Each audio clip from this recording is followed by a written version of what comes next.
Le président sortant américain Donald Trump quittant la Maison-Blanche pour se rendre sur un terrain de golf. C'est là qu'il semble se sentir le plus à l'aise depuis l'élection du 3 novembre. Donald Trump n'a toujours pas reconnu sa défaite, mais par petites touches ou lapsus successifs, il l'évoque de plus en plus.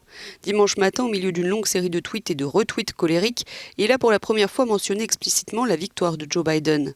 Il a gagné parce que l'élection était truquée, a-t-il écrit, avant de dire une nouvelle fois qu'il y avait eu des fraudes massives, sans qu'aucun élément concret ne vienne accréditer sa thèse.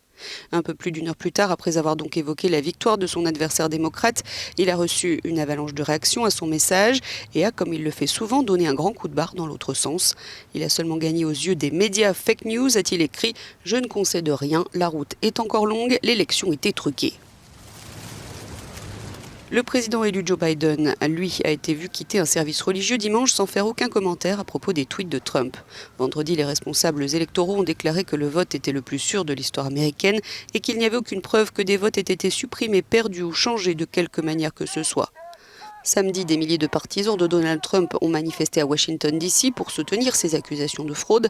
Les manifestants ont été rejoints par des membres de groupes d'extrême droite, dont les Proud Boys, certains portant des casques et des gilets pare-balles.